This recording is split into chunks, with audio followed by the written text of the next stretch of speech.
Chapter 2.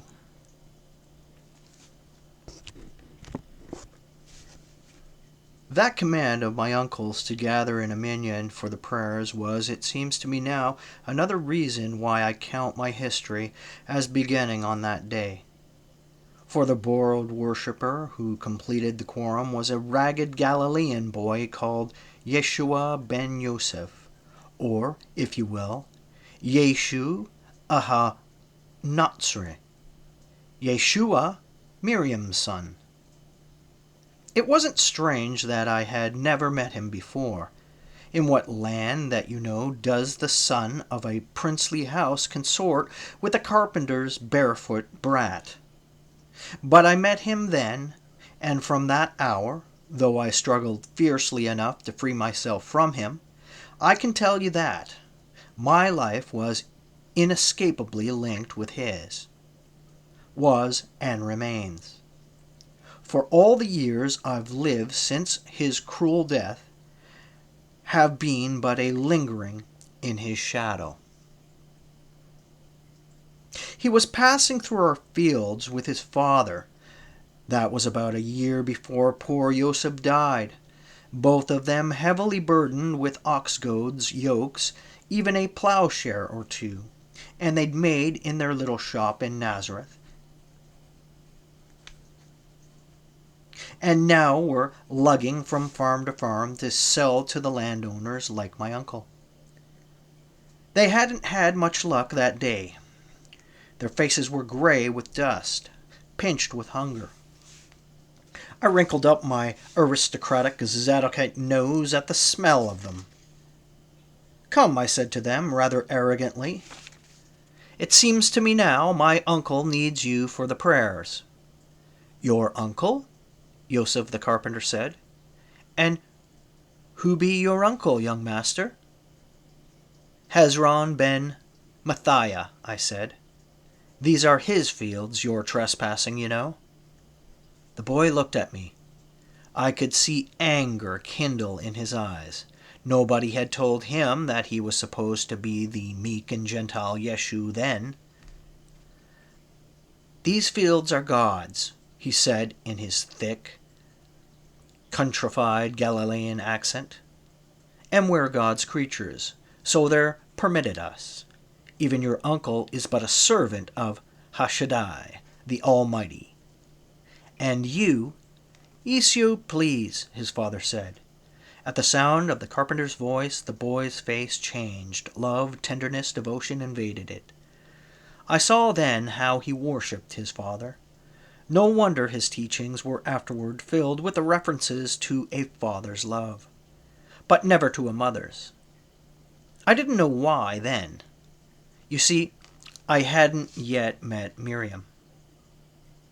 "I'm sorry, father," he said, and his voice became pure music, the quality of spring, bee-drone on a lazy day, a breeze moving among the lilies. I stood there, staring at him. Was I the first to feel that quality of his, that magic, that made hard-headed tax-gatherers, fishermen, peasants, even a zealot, even that tormented soul, he of the Creoth, lose their hearts to him, count the world well surrendered for his sake? I felt it then so strongly that I stared at him in astonishment. There wasn't anything remarkable about him physically. He was a skinny 13-year-old boy, burnt teak color by the sun, with inky black hair, rather frizzy, almost like an Ethiopian's, a characteristic I found out later he'd got from his mother. But his eyes were wonderful. Don't ask me to describe them, I can't. They bored into me, flaming one instant, tender the next. Feeling that gaze, I felt strange. I wanted him to love me. This skinny, sunburnt beggar, this lowly carpenter's son. I put out my hand to him. "My name is Nathan," I said. "Nathan bar Yehuda. What's yours?"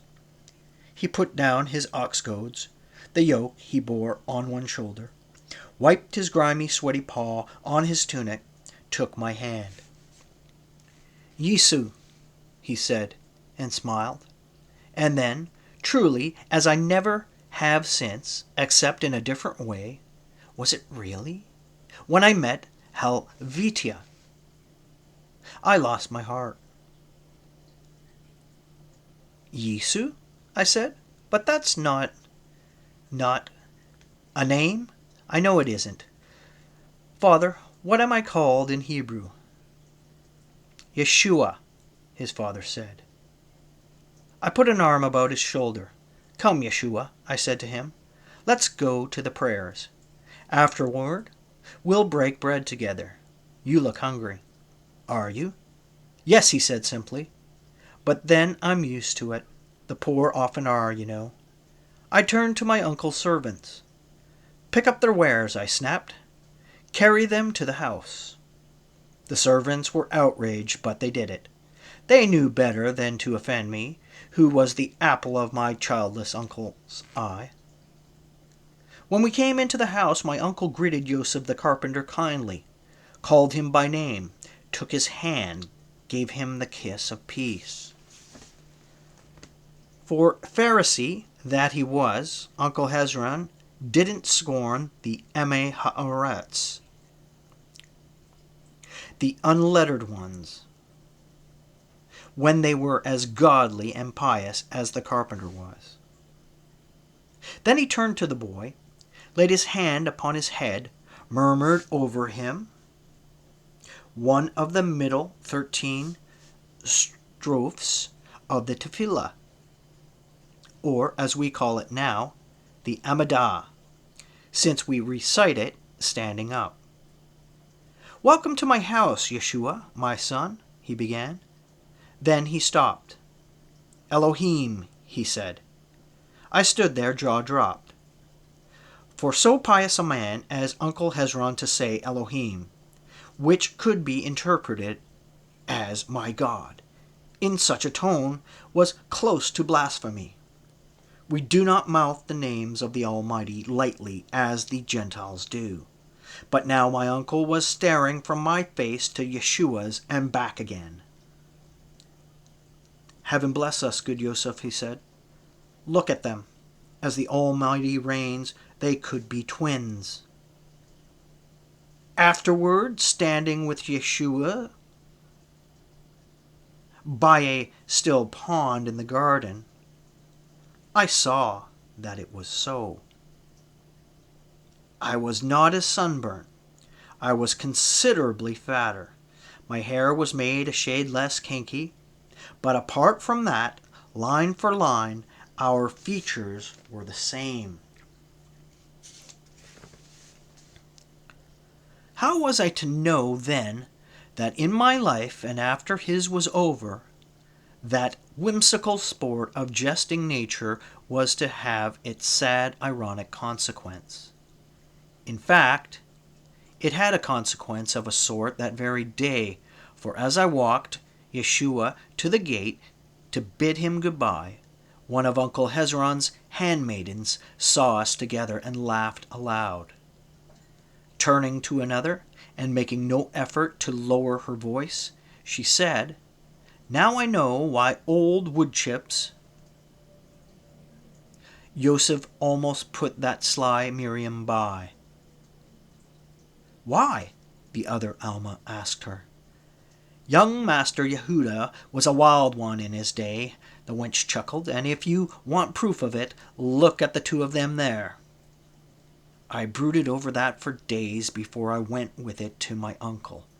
But the fate of Abigail had taught me a tiny bit about discretion. I didn't tell him where I'd got the idea. Uncle, I blurted out, could Yeshua and I be half-brothers? He glared at me. Now where did you get that one from? He said. I thought it myself. We look so much alike. And father's not as pious as you are, and people say Yosef almost put Miriam by. He did. Saw her talking to a Roman soldier, a legionary from the Sebastian cohort. So naturally he spoke Aramaic, since the cohort is raised in Samaria. That was shortly after Miriam and Yosef had been betrothed. but before they were married. Perfectly harmless conversation, a mite flirtatious perhaps, but that old fool of a carpenter went wild with jealousy. Yosef's not too bright, you know. Then, father, I got out. Look, boy, your father left here 3 years before you were born and never came back. Since from what Yosef tells me, the resemblance between you two aroused my curiosity, I'll admit. You and Yeshua were born the same day in Ayar. Of the same year, you in Jerusalem and he in Nazareth. My brother, sinful rascal though he was, didn't and couldn't have sired both of you. No, Yeshua is Yosef's all right. He's far better looking, but they have the same gestures. The same. Uncle, I interrupted him, why'd my father leave Galilee? Oh, I know you were the elder, so the grandpapa Mattathiah had to leave his place to you.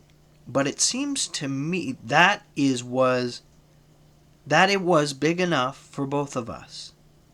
Whoops. Uncle Hezron said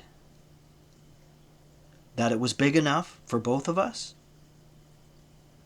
And for the Galilean Al-Mahim, we'd both probably have married, and the sons we'd have sired. I pointed that out to Yehuda, but did you quarrel then? I said. No, not really. We discussed the matter amicably enough, but your father was already a sophar of our Perushim sect by then, and a scribe of the Pharisees, I exclaimed. But I thought that he was born a Zadokite. Hardly. There aren't any Sadducees to speak of outside of Jerusalem itself. Surely you've noticed that. I have, I said, and I've often wondered why. Because the Zadokim have no other interest in lift save power, my uncle said dryly. And where else could they exercise it? I don't think my father loves power, I said. No, but he does love wealth and ease and being numbered among the great. That's why he married Elisheba in the first place. Heavens knows her looks wouldn't account for it. You don't find them ill?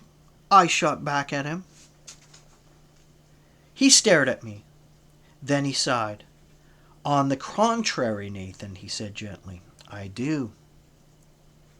Elisheba Bath Shimeon Boethus is your mother and my sister-in-law, which is the fault of neither of us. But Sheol and Gehenna both take me if she's not a homely little thing. I bowed my head a little. What could I say to the strict, if unmerciful, truth?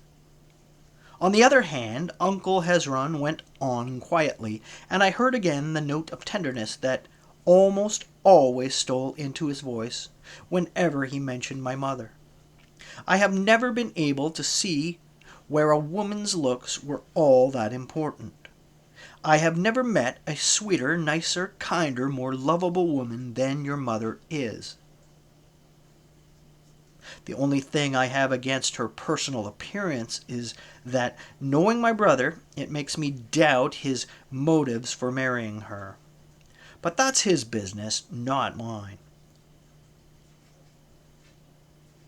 You'd make it your business, and mother too, I thought bitterly, if father weren't your brother. And you might even forget that if you saw her more often, which Elohim be thanked you don't. But I didn't say that. I said, but I still don't understand why father left here. A matter of temperament, mostly, coupled with a desire to exercise his profession. And yours, I pointed out, and mine. Only I didn't and don't have to make a living by the law. Wait, let me interpret my uncle. a moment to explain something you probably don't know. Among us, the Sopharim of the Perushim and those of the Zadokim, for that matter, are not, as your translation of it, scribes, would imply, writers or copyists primarily, though they can and do fill both these posts, being, as they have to be, fully masters of the difficult art of writing our twin languages, Hebrew and Aramaic.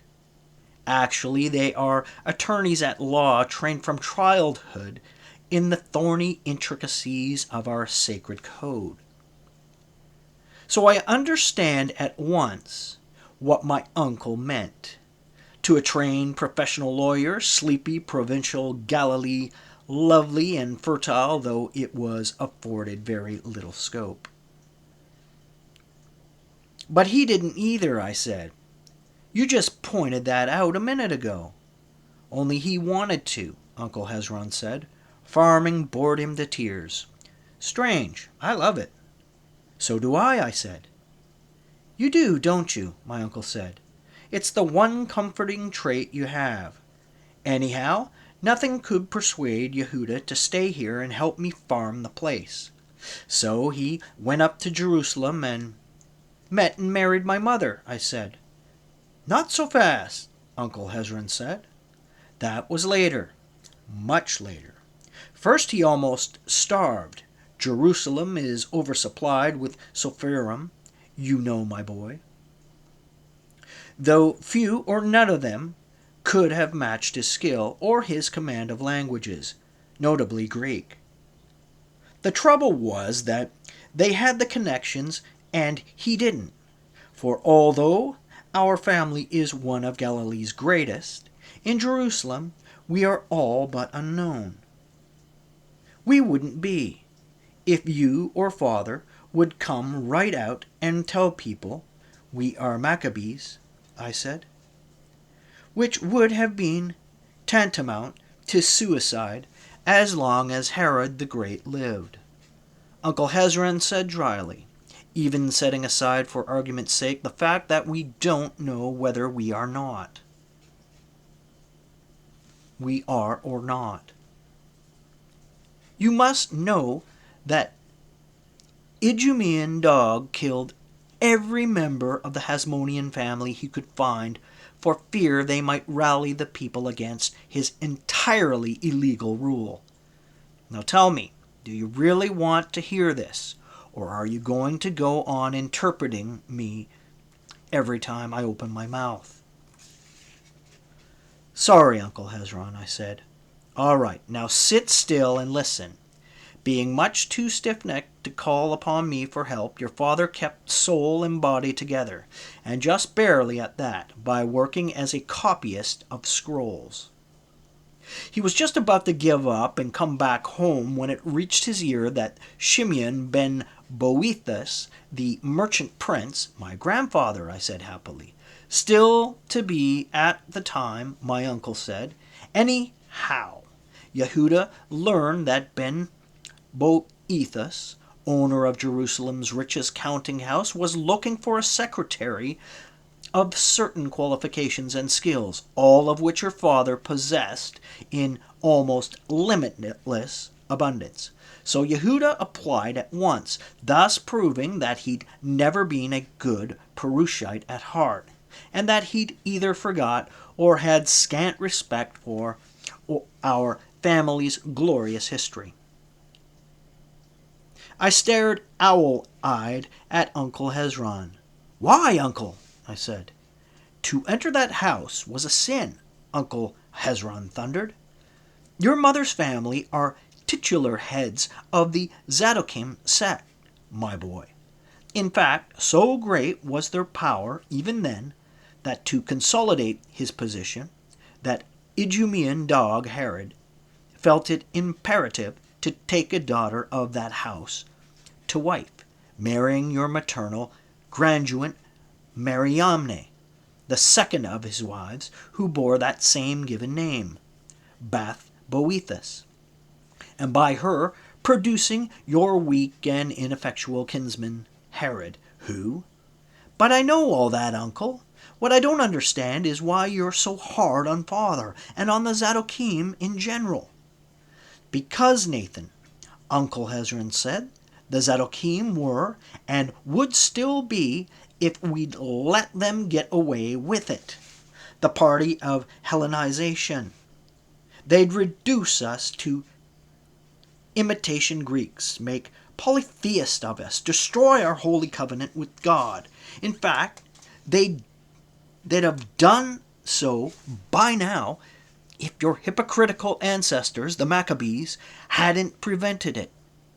And if your actual ancestors hadn't died almost to the man to keep us Jews. I didn't know that, I whispered. I know you didn't, but it's high time you did, which is why I'm telling you now that Idumean Fox Herod. That's another thing I've never understood, I said. Everyone says he was an Idumean. Then how'd he ever get to be king of the Jews?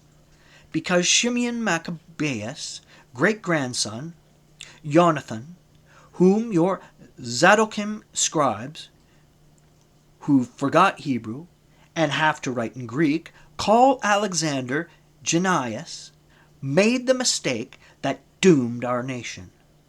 That is, he did in the south what his father Yehuda, whom you, little Zadokite, probably know as Aristobulus, had done in the north, by which I mean he forcibly converted Idumeans to our faith.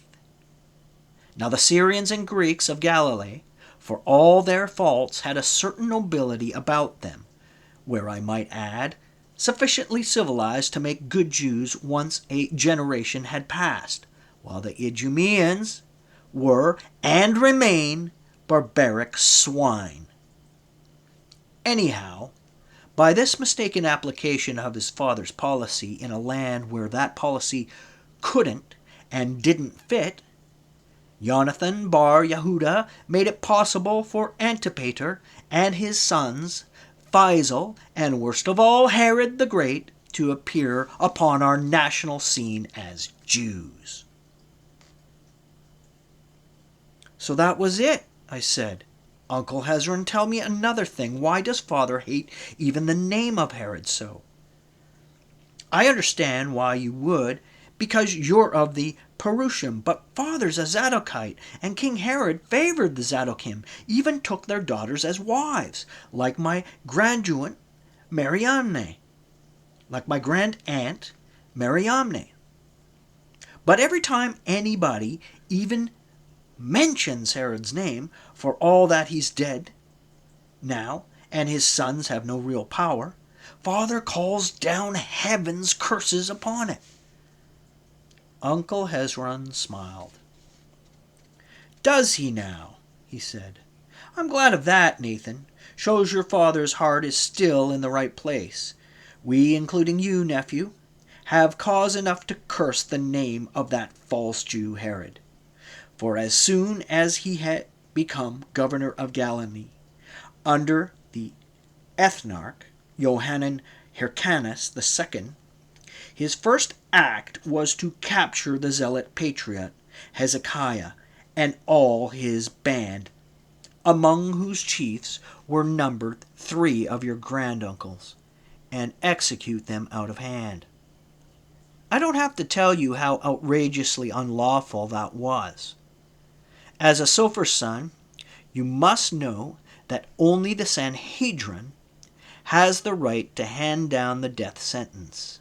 Therefore, that august body summoned Herod before them, but instead of coming in mourning, garb as the law requires the accused to do, he appeared in the chamber of hewn stone, where trials are held, clad in purple like a king and surrounded by soldiers, so overawing the Sanhedrin that they would have acquitted him at once had not the true and noble Pharisee Shemaiah called them to account.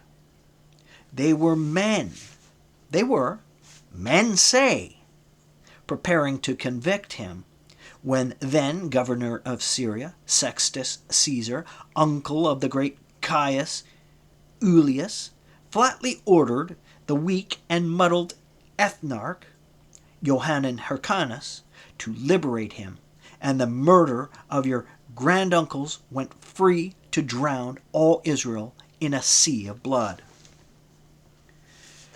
In fact, the only reason you're sitting here before me now to plague me with questions is because your grandfather, Mattathiah, then 26 years old and the youngest of the family, was out scouting when Hezekiah and his band fell into Herod's trap. Through the agency of their heartbroken wives, whom Herod allowed to visit the condemned men in their cells, your granduncles, before they died, secretly got a verbal message out to him, a stern command that he, young Mattathiah, should keep to this farm, marry, get sons, and go forth to war, no more lest the Benham Mathiah perish from the earth. But it was not until 8 years later, when Herod, Idumean jackal, fox, dog, swine, had already become Herod the Great, King of the Jews, that your grandsire, seeing how utterly hopeless further resistance had become, settled down here, married Sarah Bath Payabi, and produced first me and then your father. That's why I say that to enter Shimeon ben Boethus' house as a secretary, as your father did, easily defeated the numerous candidates for that post by his perfect knowledge of the law, his beautiful penmanship in Hebrew and Aramaic, and most of all, by his flawless Greek, was to betray the very principles for which his fathers shed their blood. For whether we are truly Maccabees or not, the fact remains that your granduncles died fighting Herod and the Hellenism he stood for. And your grandfather, Mattathiah, escaped, sharing their fate by but the thickness of a single hair. I see, I said sadly. Don't trouble your head about that aspect of the matter, boy, Uncle Hezron said. Truth to tell, I don't think my brother even thought about all those ramifications. All he was concerned with was keeping his belly filled, and afterwards going up in life. And that poor, sweet, delicate, monkey-faced child who became your mother was no obstacle to that program.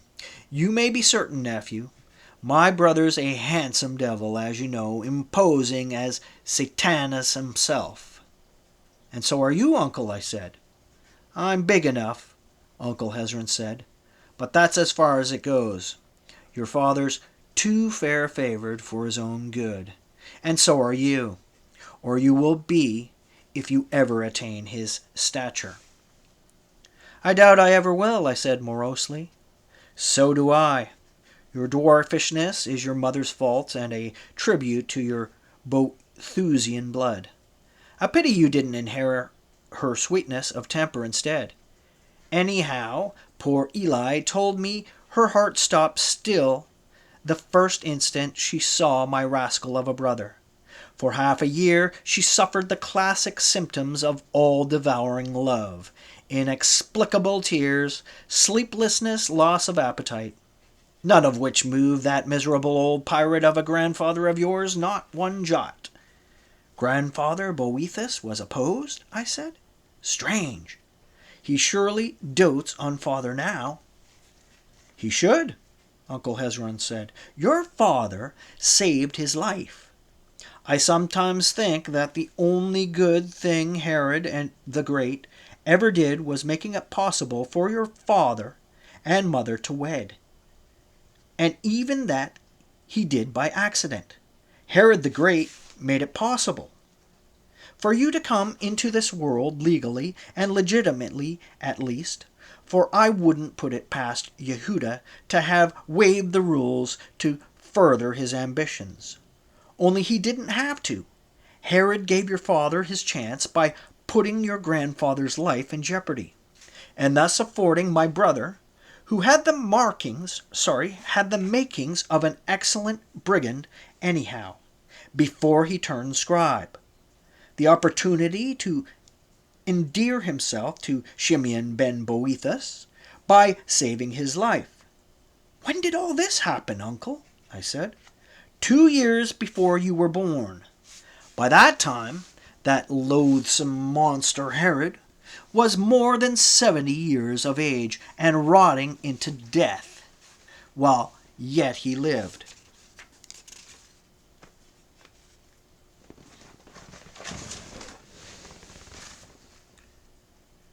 He had murdered or supposed kinsman Aristobulus III.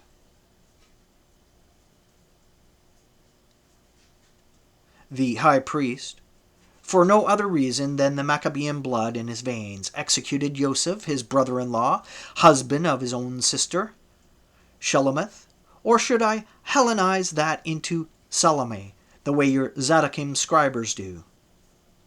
Had the aged Hyrcanus II another Hasmonean, and hence one of our hypothetical cousins, whom his own father Antipater had always liked and supported, slain, murdered in a jealous rage, his first wife Mariamne, or rather the first of his 2 wives to bear that name, the one who was not your grandaunt, but who was of the Hasmonean Maccabean line, killed her mother, Shelemzion, whom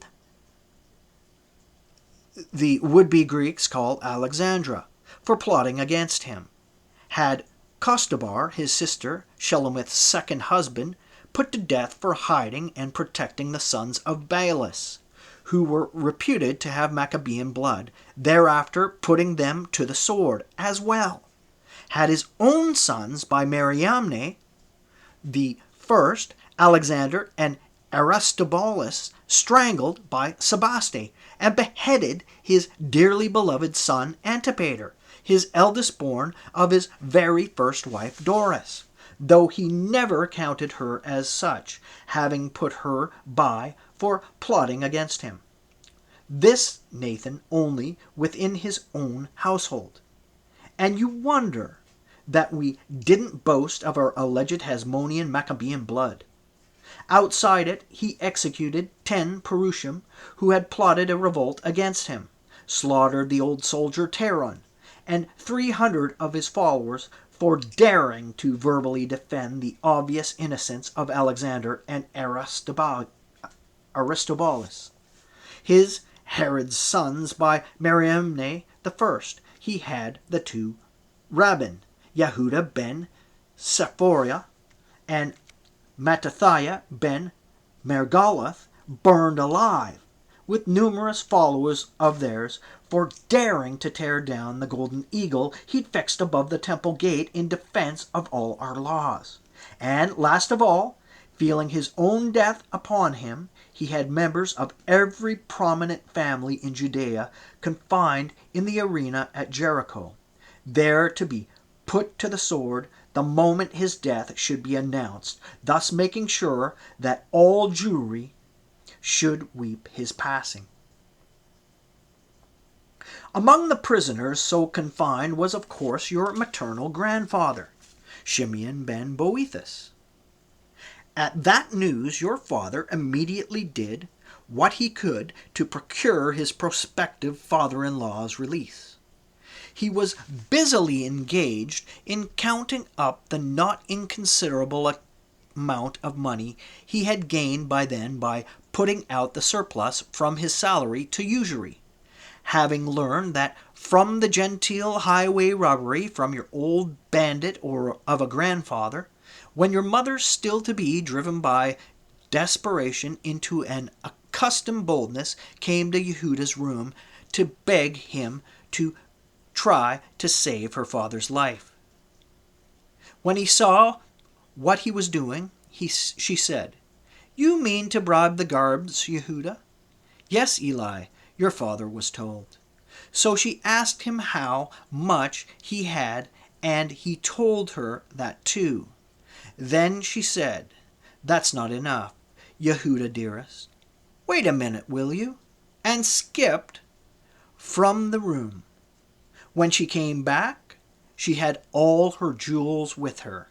The moneys they produced, once sold, were enough to bribe Herod's entire army, except that your father was not so great a fool as to attempt that, or even to offer the 1 century he approached too much. For as he knew well, had he made the bribe higher than a reasonable sum, the man's suspicions and his greed would both have been aroused with perhaps fatal results. No, my brother's bone-deep cynicism counseled him well that time. He offered the armored swine far too little, and allowed the man to raise the amount by haggling to a sum actually quite modest, considering the prisoner's enormous wealth, but naturally, at the same time, beyond any Idumean desert hawk's wildest dreams of avarice. The money paid, one half down, the other to be delivered upon your grandfather's reaching safety, your father hiding beneath his cloak a long rope knotted at half fraud in turvals to provide your grandsire a better grip, was secretly admitted into the arena by the guard. But in the end, Yehuda was faced to display our alleged Maccabean blood, for by accident, or more likely by design, almost surely sent by the greedy Idumean dog of a century to raise the price of delivery. Another century came upon them just as Yehuda was preparing to lower your mother's father to the ground. The 2nd century's mistake was major, and the last he ever made. Your father killed him with a poignard thrust to the base of the throat, the hard-driven blade itself shutting off the escape of breath that would have made audible his stuck pig's dying screech. Then very calmly, my scribe-turned brigand of a brother tied the rope around Shimeon ben Boethus' waist and lowered him, who was to become your maternal grandfather, to the ground. "How'd he get down himself?" I demanded. "Did he jump?" "No. He'd have broken his neck if he'd tried that. He merely tied the rope to one of the ornamental pillars of the arena's upper tiers and came down it himself, hand over hand. Then he helped your grandfather up one of the 2 horses he'd brought and bore him away to Jerusalem." Uncle Hezron stopped and let out a throaty chuckle. "The ironic part about it," he said, "was that your father risked his life needlessly." "Needlessly!" I gasped. "But you said that he saved your grandfather." "He did. The irony lies, Nathan, my son, in the fact that he didn't need to. For a few days later, when Herod died, his sister, Shalomith, and her 3rd husband, Alexis, mercifully disobeyed the orders Herod had given them before his death, and freed all the prisoners without executing anyone at all. So all your father would have had to do was to wait, and he'd have saved himself much danger and trouble, and his betrothed her jewels. So all your father would have had to do was to wait, and he'd have saved himself much danger and trouble, and his betrothed her jewels. Only he didn't know that. And grandfather, I said, realized that the bravery of the dead and the risk involved remain undiminished by the unexpected end to the affair that Shalom, your husband, provided. So he gave Elisheba in marriage to your father, thus raising my rascal of a brother to the pinnacle of wealth, power, and fame in Jerusalem, and assuring him in the continuance of all these privileges by making him his heir." My uncle stopped again and grinned at me, mockingly, The end result of all these great and terrible events was, of course, you, which is to say, the mountain labored to bring forth a mouse. Oh, Uncle Hezron, what a mean thing to say, I cried. Then finally it occurred to me that I hadn't asked him the principal thing I wanted to know, which was why my family's history, which now, in retrospect, seemed to me not only honorable but even glorious, had been so carefully concealed from me. So I asked him that. Because until you were 8 years old, Uncle Hezron said, Archelaus, by long odds and worst of Herod's sons, was tetrarch of Judea. He'd have been only too happy to have your father crucified, or worse, in order to confiscate the Boethus fortune, and by killing that sentry, Yehuda, had given him excuse enough. Only in the confusion after Herod's death, your grandfather's escape and the death of the sentry went all but unnoticed. Still, you can understand why your father couldn't afford the risk of having it brought to the attention of Archelaus' spies by one of your little friends, repeating your childish prattle before the wrong ears. I couldn't talk about what I didn't know, I see that, I said, but after I was 8 years old? Archelaus was called to Rome by Augustus and exiled to Gaul on the basis of complaints made by Jews and Samaritans both.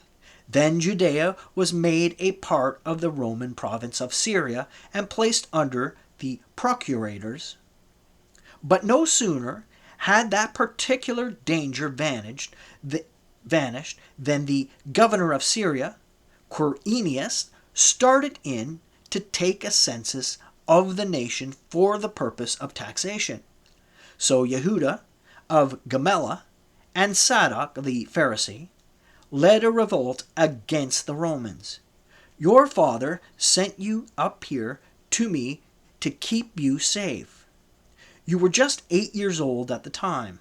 Funny thing, Yosef the carpenter was talking about that revolt the other day while you were out playing with his son, Yeshua. Seems he took Yeshua, who was also 8 years old at the time, and the other children, and hid in a cave in the hills above Nazareth to avoid being registered.